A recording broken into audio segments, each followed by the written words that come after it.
같이 말씀의 제목 한번 저를 따라할까요? 은혜와 평강의 시작. 한 번 더 큰 소리로 은혜와 평강의 시작. 네, 오늘은 은혜와 평강의 시작이라는 말씀으로 에베소서 1장 말씀 함께 나누도록 할 텐데, 이제 오늘부터 시작해가지고 에베소서 강해를 좀 시작하려고 그래요. 에베소서를 그전까지는 제가 말씀을 여기도 봤다 저기도 봤다 왔다 갔다 했는데, 이제는 조금 여러분들에게 하나의 말씀을 가지고 쭉 설명하면서 좀 때로는 지루할 수도 있어요. 왜냐하면 말씀을 풀어가는 과정도 있다 보니까. 그렇지만 말씀을 이해하면서 배워가면서 한 절 한 절 이러한 말씀이 우리에게 주는 교훈이 있구나를 좀 우리가 습득하면서 나아가면서, 오늘 첫 번째 에베소서 전체적인 좀 개관, 간략하게 좀 소개를 하면서 말씀을 좀 하려고 합니다. 에베소서라는 이 말의 뜻은 뭐냐? 에베소라는 지역이 있어요. 지역. 에베소의 지역에서 따온 헬라어 원어를 보았을 때 이것은 무엇을 말하냐? 에베소서는 포르세 에페시우스라는 헬라어를 씁니다. 포르세 에페시우스. 이것을 쉽게 풀어서 설명하면, 해석하면 에베소인들에게요. 그러니까 에베소서의 뜻은 에베소인들에게 주는 편지예요. 에베소인들에게 주는, 예를 들어서 여기 VT니까 VT 친구들에게 주는 편지 해서 이 편지를 쓴 게 바로 에베소서인데, 이 쓴 저자가 누굴까요? 바울이에요, 바울. 바울인데 이 바울의 상황을 좀 한번 보면 좋을 게 무엇이냐? 에베소서를 어디서 썼냐? 대부분 이렇게 뭐 작가들이나 이런 사람들은 뭐 작업실이나 뭐 집이나 이런 데서 쓰겠지만, 이 당시 바울은 이 에베소서를 감옥에서 썼어요. 그래서 감옥에서 썼는데, 그 감옥에서 쓴 게 무엇이냐? 에베소서를 포함해서 빌립보서, 골로새서, 빌레몬서까지 4개의 서신서를 감옥에서 썼어요. 그래서 저희가 그거를 4글자로 뭐라고 그러냐? 옥중서신이라 그래요. 감옥에서 쓴 서신이에요. 놀라운 사실은 이 바울이 에베소서나 여러 가지 4개의 서신서를 쓰면서 어떠한 마음으로 썼냐? 나 자신을 위해서 쓴 게 아니라 밖에 있는 성도들을 향해서 쓴 거예요.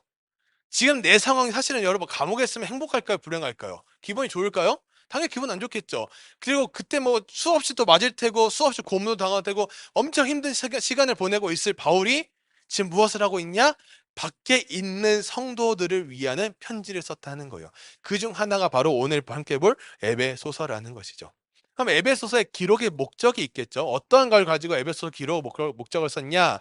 각 지역이 흩어져 있는 교회들에게. 그러니까 여러분도 보면은 교회가 많잖아요. 우리 초지동만 해도 교회가 많잖아요. 이 많은 교회들에게, 흩어져 있는 교회들에게 통일시켜주는, 하나가 되게 만드는데, 이 하나가 되게 만드는 게 어디 안에서? 예수 그리스도 안에서. 예수 그리스도 안에서 교회로 모여 하나가 되어야 함을 보여주고, 또 하나는 무엇이냐? 이제 교회들이 하나가 돼야 돼라는 것도 보여주면서, 그 다음에 보여줄 것은 성도들의 모든 삶이 누구 안에서요? 예수 그리스도 안에서. 똑같이 그리스도 안에서 통일될 뿐 아니라, 이제는 성도들의 모든 삶이, 그 삶이 어떻게까지 이어져야 된다고요? 그리스도의 중심적인 삶까지도 이어져야 된다는 것을 보여주는 말씀이 에베소서 말씀이에요. 이해가 되나요? 여기서 포인트가 되는 단어가 무엇일까요? 노란색을 쳤던 부분 한번 저를 따라할까요? 그리스도 안에서. 한번 더 해볼까요? 그리스도 안에서. 그리스도 안에서 우리가 교회로 모이고, 그리스도 안에서 성도들이 하나가 되고, 그리스도 안에서 성도들이 하나가 됨으로써 그리스도 중심적인 삶을 살아갈 수 있는 은혜와 평강이 우리에게 있을지어다는 거예요. 그것이 에베소서의 가장 큰 기록 목적을 보여주고 있죠. 그러면서 에베소서의 좀 특징을 하나 또 보면은, 기록 목적뿐 아니라 좀 특징을 보면은, 에베소서를 쭉 읽으면 어떠한 말씀이 있냐? 다른 서신서, 뭐 골로새서, 빌레몬서랑 좀 다르게, 다른 서신서랑 다르게 어떠한 게 있냐면은, 교회의 구체적인 문제, 예를 들어 이 구체적인 문제가 무엇이냐면 헌금 문제, 뭐 성도들의 뭐 삶의 태도 문제, 뭐 예배에 대한 질서 문제, 뭐 여러 가지 이런 구체적인 것들이 있겠죠. 그런 구체적인 것들을 나열하기보다는 교회의 한 수많은 일반적인 문제들, 물론 거기에도 헌금도 될 수 있고 예배도 될 수 있고 여러 가지가 포함이 될 수 있겠지만, 깊숙하게 그것을 구체적으로 들어가려고 하는 것이 아니라 일반적인 교회들에 대한 문제, 주제들을 서술하고 있는 서가 바로 에베소서입니다. 에베소서. 그러다 보니까 교회에 대한 일반적인 언급을 하되, 재미있는 사실은 이 에베소서를 여러분 읽어보면 바울의 개인적인 언급은 없어요. 대부분 말씀을 보면은 바울이나 이렇게 쓰신 뭐 마테마가 이런 사람들은 본인의 개인적인 의견들이 들어가 있고, 마테마가 누가 요한 사복음서가 다른 이유가 쓴 저자가 다르기 때문에 그런 거거든요. 시선이 다르기 때문에. 근데 이 에베소서를 쓴 바울은 자신의 언급을 하지 않고 온전히 교회에 대한 일반적인 주제들을 서술함으로써 에베소서를 기록했다는 거예요. 정말 소설책 같은 느낌이 아니라 문학책 느낌인데, 정말 딱 하나의 간편, 우리가 읽기 좋은 딱 그 주제로만 갖춰진 책이라고 생각하면 된다는 거죠. 그러면서 아마 여러분에게 한번 질문을 할 텐데, 여러분의 질문할 게 뭐냐면은, 여러분들에게 교회는 어떠한 곳입니까? 한번 생각해 보면 좋을 것 같아요. 이게 좀 이따가 셀 모임할 때도 이 질문이 그대로 있어요. 여러분에게 교회는 어떠한 곳입니까? 또 하나의 질문이 있어요. 생각해 보세요. 여러분들에게 교회는 어떠한 이미지입니까? 다르요. 질문이 달라요. 첫 번째는 여러분에게 교회는 어떠한 곳입니까고, 두 번째는 여러분들에게 교회는 어떠한 이미지입니까요? 세상 사람들이 보는 교회 이미지는 어떨까요? 요즘 세상 사람들이, 일반적인 사람들이 바라보는 교회 이미지는 어떨까요? 좋은 이미지를 갖고 있을까요? 아마 대부분 뉴스를 조금이라도 봤던 친구들은 알겠지만, 그렇게 좋은 인식을 갖고 있는 사람들은 거의 없을 거예요. 대부분 부정하고 있고 안 좋아하고, 그러다 보니까 회사나 어디를 입사를 했는데 너 종교가 뭐야? 교회 열심히 다니는데 무교입니다 라고 하는 사람들도 있다는 거예요. 숨길 수밖에 없는 게 요즘은 교회에 대한 이미지라는 거죠. 여러분에게 교회는 어떠한 곳일까요? 지금 나와서 예배를 드리고 있는데, 한번 여러분들이 생각하면서 좀 이따 이어지는 셀 모임에서도 좀 나눴으면 좋은데, 저에게 한번 교회라면 어떠한 곳이냐는 생각을 해보니까, 저에게 교회는 그냥 집이었어요. 왜냐? 진짜 그 교회에서 살았었거든요. 교회가 지하 2층부터 4층까지 있었는데, 그 건물 4층에서 살았어요. 상가가 아니고 지어진 교회예요, 아예. 4층에서 살았었어요, 실제로. 그러니까 불편한 것도 있었고, 좋은 게 뭐였냐? 늘 그랬어요. 비가 오나 바람이 오나 눈이 오나 뭐가 오나 나는 절대 비에 젖을 일이 없다. 그랬어요, 맨날. 그래서 4층에 있으니까. 지각도 한 번도 할 일이 있다 없다? 없었어요. 한 번도 그런 적이 없었는데, 아무튼 그런 곳이 바로 저에겐 교회였어요. 물론 아픔도 있고 상처도 있었겠지만, 그런 교회에서 저는 지내다 보면서 어떤 게 있었냐? 저는 그냥 예배가 좋았고 교회가 좋았어요. 물론 교회에서 안 살고 다른 곳에 살았어도 교회를 간다는 것은 굉장히 설레고 재밌는 일이었어요. 왜요? 저 말고 저랑 나이 차이가 있는 형 누나들이 많았었거든요, 그 당시에. 그러니까 이 형 누나들이랑 같이 노는 게 너무 재밌는 거예요. 그래가지고 가면은 뭐 하냐? 형 누나들을 쫓아다니면서 계속 게임하고 놀고 그랬던 기억이 굉장히 커요. 그러면서 그 형 누나들이 잘 케어해주고 잘 같이 놀아주고, 수련회 같은 데 가면 재밌게 놀고, 이런 기억들이 우리 안에 많다는 거예요. 그럼 예배를 드린 것도 너무 좋았어요. 그 당시에 제가 초등학교 4학년 때 1년에 전도를 몇 명 한지 아세요? 1년에 전도를? 15명을 했어요. 1년에 전도를 15명을 했어요. 놀랍죠? 저도 놀랐어요. 제가 전도상을 받았는데 15명을 했더라고요. 그걸 보면서 어떻게 했지? 그래서 생각을 해보니까 딱 하나였어요. 내가 교회가 너무 재밌고 즐거우니까 친구들에게 나도 모르게 소개를 하고 있던 거예요. 일요일에 뭐하니? 애들은 주일을 모르니까 일요일에 뭐하니? 교회 갈래? 그 당시 9시 예배였거든요. 9시 예배였는데 제가 어떻게 했냐면은, 저희 아버지랑 교회 봉고차를 끌고, 아버지가 담임 목사님이니까 아버지가 봉고차를 끌고 이제 나가요. 나가면 이제 집이 교회랑 가까운 애들은 걸어오는 거고, 조금 거리가 있는 애들은 뭐 예찬이 정도 되는 거리, 저 정도 되는 거리는 제가 아버지랑 차를 끌고 나가는 거예요. 그래서 한 8시부터 다 돌아요. 봉고차 한 대를 끌고. 그래가지고 한 3, 4명, 4, 5명은 걸어오고 한 10명 정도는 태우러 가는 거예요, 아버지랑. 그러면 이제 사실 그 당시에는 핸드폰도 사실 지금처럼 흔한 게 아니었고, 여러분 플립폰 알아요? 이렇게 밑으로 내리는 플립폰, 흑백, 그런 거 쓰고 있었거든요. 그러니까 그걸로 친구 집에 전화하는 거예요. 핸드폰이 없으니까, 삐삐도 아니니까 전화해서 일어났는지, 나 몇 분 뒤에 도착한다, 이런 거 다 말하면서 다 픽업을 해가지고 교회를 왔던 기억들이 굉장히 많아요. 그러면서 못 온 친구도 있지만, 그러면서 그 친구들도 재밌었던 것 같은데, 저는 그게 너무 재밌었어요. 친구를 전도하는 것도 재밌었고, 친구들을 데려와서 이 교회를 소개시키는 게 저에겐 너무나 큰 행복 중에 하나가 바로 저에겐 교회였다는 거예요. 그럼 여러분들에게 교회는 어떠한 곳입니까? 그러면서 제가 중학교 3학년쯤 됐을 때, 2학년 때인가 3학년 때인가, 그때 교회에서 전도 축제를 했어요, 중고등부가. 근데 그 전도 축제 할 때, 초등학교 때는 그 15명 했을 때는 전도 축제가 아니었는데, 중3 때는 전도 축제를 하는데, 그 당시에 아이리버에서 나온 MP3가 있었어요. 비퉁이라는 MP3가 있었어요. 아마 여러분들은 뭔지 모를 거예요. 제가 이미지를 갖고 올까 하다가 너무 노땅 느낌이라서 안 갖고 왔는데, 그 비통에서 옆으로 이렇게 클릭하는 게 있었어요. 막 그런 게 있었는데 그거를 준다는 거예요. 3명 이상 전도하면 무조건 한 번이라도 오면은 그 MP3를 준다는 거예요. 여러분 할까요 안 할까요? 한 번만 오면 돼. 3명을 한 번만 오게 하면 돼. 띄엄띄엄 와도 돼. 3명이. 할까요 안 할까요? 알겠죠. 근데 유일하게 저만 성공을 했어요. 또 목사님 아들이 혼자 성공을 했죠. 굉장히 뻘쭘했어요. 친구가 데려왔는데 근데 그때 어떠한 느낌이었냐? 아직도 기억나는 게 그 감정이 내가 그 초등학교 4학년 때처럼 친구들을 데려와서 기쁨만 나누는 그 즐거움을 나누는 그런 기분이 아니라 MP3만 제 머릿속에 있었어요. 그 당시에 막 MP3가 유행하기 시작했거든요. 그러다 보니까 제 머릿속에는 그 MP3를 타야 되겠다 생각밖에 없다 보니까 친구들에게 뭐라 부탁했냐면 지금은 좀 부끄러운 얘기지만 그때 친구가 가서 그랬어요. 나 MP3를 타야 되니까 한 번만 교회 와달라고 제가 간곡히 부탁을 했어요. 그래서 그 3명이 와가지고 MP3를 탔어요. 그리고 그 다음부터 그 친구들은 안 왔어요. 왜요? 저는 탈 걸 탔잖아요, MP3를. 끝난 거예요. 그러다 보니까 어쩌다 보니까 이 상품 때문에 다니게 된 교회가 저에게도 있었다는 거예요. 그러면 이 교회는 그렇게 했던 것은 잘못된 걸까요? 좋은 의도에서 시작은 했지만 우리가 어떠한 마음을 가지고 교회로 다니냐, 어떠한 생각에 따른 이미지가 내 머릿속에 있느냐에 따라서 교회는 바뀌고 있다는 거예요. 그런데 바뀌고 있는 교회는 바뀌지 않았어요. 왜요? 교회의 본질은 똑같기 때문이에요. 우리의 생각이 바뀔 뿐 하나님의 만드신 그 교회는 그 본질은 동일하고 바뀌지 않았다는 것을 볼 수가 있죠. 그러면서 저 뒤에 간식 창고도 만들어두고 여러분을 위해서 뭔가 계속 먹을 것도 사주고 하는 이유가 무엇일까 한번 생각해 봤으면 좋겠다는 거죠. 그것은 간단해요. 무엇을 말하냐? 저 문턱을 좀 쉽게 만들고 싶었어요. 저 문턱이 어느 순간부터 교회에 대한 문턱이 여러분 한 30년, 40년 전에 교회를 가면은 100년 된 전통 있는 교회를 가면 어떠냐면 강대상이 목사님이 서 있는 강대상이 여러분이 앉았을 때 이렇게 못 봐요. 어떻게 봐야 되냐? 목을 항체 쳐들어야 돼요, 거의. 이러고 봐야 돼요. 엄청 높아요. 거기에는 누구만 올라갈 수 있냐? 담임 목사님밖에 못 올라가요. 부목사님이들에 따라 사회하시는 분들은 그 밑에 속 강대상에서 인도를 해야 돼요. 그런 교회들이 있어요. 그러니까 문턱을 넘는 게 너무 어려운 거예요.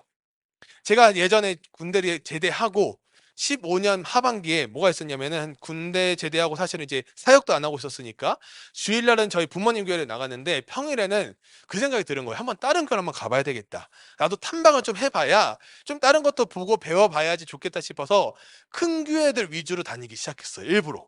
주변에 수요일과 금요일. 근데 놀랍게도 수요일날 예배가 없는 곳도 많고요. 금요일날 예배가 없는 곳도 많았는데 그건 사실 괜찮은데 뭐가 문제였냐? 수요일이나 금요일 날은 여러분 알다시피 사람들이 좀 적게 와요. 적게 오다 보니까 대예배실에서 드리면 좋은데 수예배실, 정말 작은 수예배실에 예배를 드리는 거예요. 한 번은 금요일 날이었어요. 금요일 날 내가 생각했던 좀 큰 교회를 가야 되겠다 해서 갔어요. 근데 본당에서 안 드리고 수예배실에서 드린다는 거예요. 지하로 내려가야 돼요. 일단 지하 3개를 내려가야 돼요. 3개 층을. 굉장히 내려가는 것부터가 부담스러웠어요.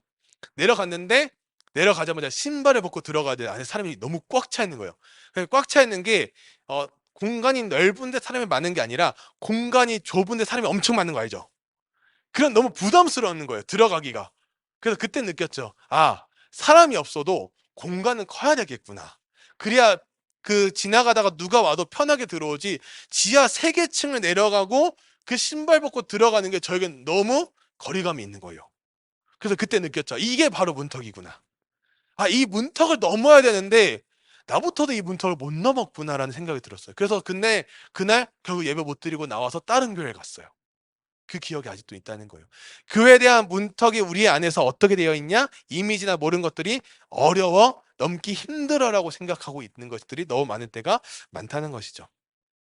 그러면서 우리는 이 교회에 대한 의미를 한번 좀 생각해 보았으면 좋겠는데 이 의미가 무엇이냐? 다른 것이 아니에요.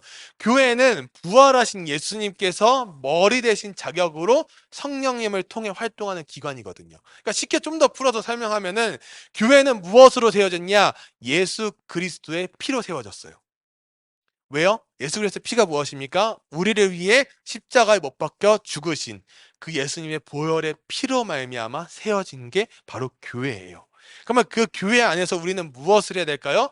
교회 안에서가 아니라 교회 안에, 즉 예수 그리스도 안에서 우리가 속한 그 은혜를 어떻게 됩니까? 교회 안에서 나누는 거예요. 교회 안이 포인트가 아니라 그리스도 안에서. 기록 목적을 계속 띄워둔 이유가 무엇이냐면은 우리가 그리스도 안에서 살아가는 것이 중요하다는 거예요. 근데 많은 사람들이 교회 안에서는 살아가는데 그리스도 안에서는 살아가려고 하지 않아요. 이것을 무엇이라 그러냐? 쉽게 설명하면 바로 익명의 그리스도인이라 그래요. 익명의 그리스도인. 이게 무슨 말이냐? 익명의 그리스도인은 다른 게 아니에요. 교회는 다녀요. 예수 그리스도를 믿지 않아요. 그게 익명이에요. 익명이 무엇입니까? 이름이 없는 거잖아요. 교회는 다니는데 예수 그리스도를 믿지 않는다. 그리스도 안에서 교회로 모여야 되는데 그냥 교회 안에서 교회로만 모이기 시작한 사람들이 많다는 것이죠. 교회 3.0이라는 책에 있는데 이 책에서 언급하는 것이 무엇이냐면은 교회는 주님을 믿는 성도들이 그분의 뜻을 수행하기 위해 모인 곳이지 조직이나 프로그램이 아니다. 예수님은 어디 가운데 계신다고요? 성도들, 여러분들 가운데 계신다라는 것이 보여주고 있다는 거죠. 또 하나 언급하는 것이 무엇이냐? 이 책에서 언급하는 것이 예수님은 우리를 사랑하고 우리에게 필요한 모든 것을 공급하시며 교회 성장을 위해 필요한 것이라면 무슨 일이든 예수님과 직접 연결된 셈이다라는 거예요. 그것이 바로 교회의 역할이라는 거예요. 조금 어려운 주제들을 지금 제가 이야기하고 있긴 한데 그러면서 우리가 생각해야 될 것이 무엇일까요? 교회라는 공동체를 생각했을 때 모두가 한마음 한뜻으로 나아가는 게 쉬워요? 어려워요? 어려워요. 정말 어려워요. 그런데 하나 이렇게 일화를 보니까 글씨가 좀 안 보이겠지만 EBS에서 나온 거예요. EBS에서 나온 건데 죄송합니다 손님 이러니까 여기 주인 당장 나오라 그래? 너 해고시킬 수 있어라고 합니다. 그러면서 한 비즈니스 대표죠. 브렌다 반스라는 의류업체 CEO가 이렇게 말을 합니다. 웨이터나 부하 직원을 쓰레기처럼 취급하는 사람에게 무엇을 기대할 수 있겠어요? 상대에게 대하는 태도가 달라지는 사람과는 가급적 비즈니스를 하지 않는 게 원칙이에요. 즉 여기서 말하는 거랑 지금 제가 언급하는 거랑 무슨 말이냐면은 우리가 사람을 대하고 즉 교회 안에서 사람들을 마주하잖아요. 마주하는 모든 상황들 속에서 내 고집, 내 생각대로 그 사람을 억누르는 사람들이 있다는 거예요. 리더를 하면서 제일 힘든 게 무엇이냐? 리더의 권위로 그 사람을 짓누르는 사람들이 너무 많다는 거예요. 교회 안에서 리더는 그 사람을 짓누르는 게 아니라 그 사람과 함께 누구 안에서 그리스도 안에서 행해지는 은혜를 받아 나가는 게 우리 안에서 가장 큰 포인트라는 것이죠. 그래서 오늘 본문 말씀 1절 우리 같이 한 목소리 읽어보겠습니다. 1절이에요. 같이 읽겠습니다. 시작. 하나님의 뜻으로 말미암아 그리스도 예수의 사도된 바울은 에베소에 있는 성도들과 그리스도 안에 있는 신실한 자들에게 뭐라고요? 편지하노니. 바울이 고백하는 것이 무엇입니까? 자신이 사도가 된 가장 큰 이유는 하나님의 뜻을 따라 된 것이라는 것을 소개해요. 그러면서 에베소서를 시작을 하죠. 사도라는 직분은요, 어떠한 것이냐? 이 사도라는 말의 뜻은 그리스도의 복음 전파를 위해 처음에는 하나님께서 세워주시고 내어 보내주신 자들을 뜻해요. 즉, 무엇을 위한? 복음 전파를 위한. 그 사람이 바로 누구였습니까? 바울이었어요. 바울은 엄청난 사명자였어요. 왜요? 감옥 안에서도 누구를 위해서? 성도들을 위해서 그러한 마음을 썼다는 것이죠. 오늘 본문 말씀 2절 같이 한 목소리 읽어보겠습니다. 시작. 하나님 우리 아버지와 주 예수 그리스도로부터 은혜와 평강이 너희에게 있을지어다. 아멘. 이 말씀을 슬슬 마무리할 거예요. 마무리하면서 은혜와 평강의 이 시작점이 어디에서부터 있냐? 바로 주 예수 그리스도부터라는 거예요. 오늘 말씀의 제목이죠. 은혜와 평강의 시작, 예수 그리스도. 여기서 은혜란 단어의 뜻을 좀 보면은 간단해요. 값없이 주시는 하나님의 자비예요. 더 쉽게 말하면 하나님의 사랑이에요. 값없이 그냥 거저 우리에게 주시는 거예요. 근데 우리는 그 거저 주시는 은혜를 잘 기억을 못해요. 값어치가 있어야 때로는 기억하는 것들이 많죠. 평강은 무엇이냐? 죄인을 예수 그리스도와 화목케 하시는 하나님의 화해의 의지예요. 이 평강이란 말은 우리가 은혜 없이는 안 돼요. 은혜와 평강은 함께 가는 거예요. 은혜는 독립될 수 있겠지만 평강은 독립이 안 돼요. 은혜와 평강이 함께 가서 죄인, 우리를 예수 그리스도와 화목케 하시는, 즉 그것이 바로 연결고리라는 게 바로 평강이라는 사실이죠. 그러면서 관점을 디자인하라, 오늘 좀 책 소개가 있는데 관점을 디자인하라, 이 책에서 박용우 저자가 어떤 말을 하냐? 착한 꿈이 창의적인 기업을 만든다라고 나와 있어요. 한참 옛날에 유행했던 사람이 무엇이냐? 나쁜 남자였어요. 여자들이 끌리는 남자는 착한 남자가 아니라 나쁜 남자다, 뭐 이런 말이 있어요. 그래서 제가 여기까지 하겠습니다. 네. 여기까지 했습니다. 여러분 다 알 것 같은데 아무튼 착한 꿈이 창의적인 기업을 만든다. 그러니까 여기서 어떤 단어를 언급을 하냐? 이 박용호 씨가 제일 많이 언급하는 게 딱 하나예요. 그 사람의 진심을 말하고 있어요. 착한 꿈이 그러니까 착한 꿈은 좋은 거 선한 거 그런 것을 의미하는 것이 아니라 진심이 만들어내는 행동을 따라할 수는 있어도 마음은 따라하지 못한다는 거예요. 그 겉보기 행동은 따라할 수 있겠지만 그 진심이 들어가기 시작하는 것을 우리는 따라갈 수 있다 없다? 없다는 거예요. 왜요? 언젠가는 바닥에 있는 수준을 그대로 드러내고 경쟁하는 사회 속에서 상대 다른 회사를 어떻게 합니까? 공격하면서 일시적인 만족감을 자기가 드러내길 원한다는 거예요. 그러나 이 박용호 씨가 뭐라 그러냐? 일시적인 만족감은 자기가 잘못할 때 몇 배의 아픔으로 자기 회사에 다시 되돌아올 수 있다는 사실이다. 저는 이 책을 보면서 어떠한 생각이 들었냐면 하나님께서 우리를 향한 진심은 분명해요. 근데 우리가 하나님을 향한 진심은 어디에 있냐는 거예요. 은혜와 평강의 하나님께서 우리에게 값없이 주시는데 주시는 그 은혜는 받지만 우리는 하나님께 어떠한 모습으로 나아가기를 원하냐는 거예요. 만약 이 설교가 오늘 이 설교가 여러분들에게 시험에 어느 가장 큰 포인트의 핵심이 돼서 문제로 나온다면 아마 여러분들은 치열하게 녹음을 할 거고 어떻게든 공부를 할 거예요. 그런데 이 설교는 그렇지 않다는 거예요. 세상 사람들이 모르는 은혜와 평강의 시작이 바로 여기 이 순간부터 있다는 사실입니다. 영상을 하나 보고 이제 마무리할 텐데 괜찮으면 불 한 번만 꺼주시면 감사하겠습니다. 네, 영상을 하나 좀 보고 마무리할 텐데 이 영상은 굉장히 오래된 영상이에요. 현대카드에서 나온 영상인데 한번 보고 마무리 짓도록 하겠습니다. 어떤 이들은 우리를 감각적인 사람들이라고 말한다. 하지만 그뿐이라면 왜 그토록 고객을 분석하고 있을까? 수많은 데이터를 읽으며 고객을 관찰하며 과학실험 같은 일을 반복하고 있을까? 누가 봐도 아름다운 것, 누가 봐도 새로운 것은 보이지 않는 과학으로 만들어진다. 그래서 우리는 감각적이다. Make, break, make. 현대카드. 네, 불 같이 켜주시면 감사하고 굉장히 짧은 광고였어요. 현대카드에서 나온 광고인데 이 광고에 혹시 그 영어가 몇 개 좀 등장했는데 혹시 본 게 있나요? 메이크 있었고 브레이크가 있었어요. 이거 무엇이냐? 이 영상의 제목은 Make, Break, Make예요. 그러니까 만들고 어떻게 하죠? 브레이크 다시 부수고 또 어떻게 하는 거죠? 만드는 거예요. 이 과정을 계속해요. 그래서 영상을 보면은 이렇게 봤을 때는 아까 X자였는데 살짝 각도를 트니까 어떻게 됐죠? 그 약간 찌그러지면서 들어가 있는 게 보이죠. 그걸 보면서 다양하게 이 정말 짧은 한 20-30초 되는 영상이었는데 이 영상을 보면서 느끼는 것들이 분명히 여러분들에게 있다는 거예요. 우리는 자꾸 만들어 놓고 그래서 부수 생각은 안 해요. 그리고 쭉 가죠. 즉 무엇을 말할까요? 교회에 대한 이미지나 교회에 대한 생각들은 나도 모르게 굳어져 있어요. 교회는 재미없는 고시아로 시작되면은 그렇게 일평생을 살아가게 된다는 거예요. 우리가 그것을 부술 수 있어야 된다는 거예요. 하나님께서 원하시는 것들이 무엇일까를 생각했을 때 이러한 생각들을 버리고 부수고 다시 새롭게 쌓아 나아가는 것이 우리의 인생에 너무나도 필요하다는 거예요. 여러분 1000피스짜리 퍼즐을 맞춰야 돼요. 그러면 첫 번째 하나의 퍼즐을 들고 딱 맞출 수 있나요?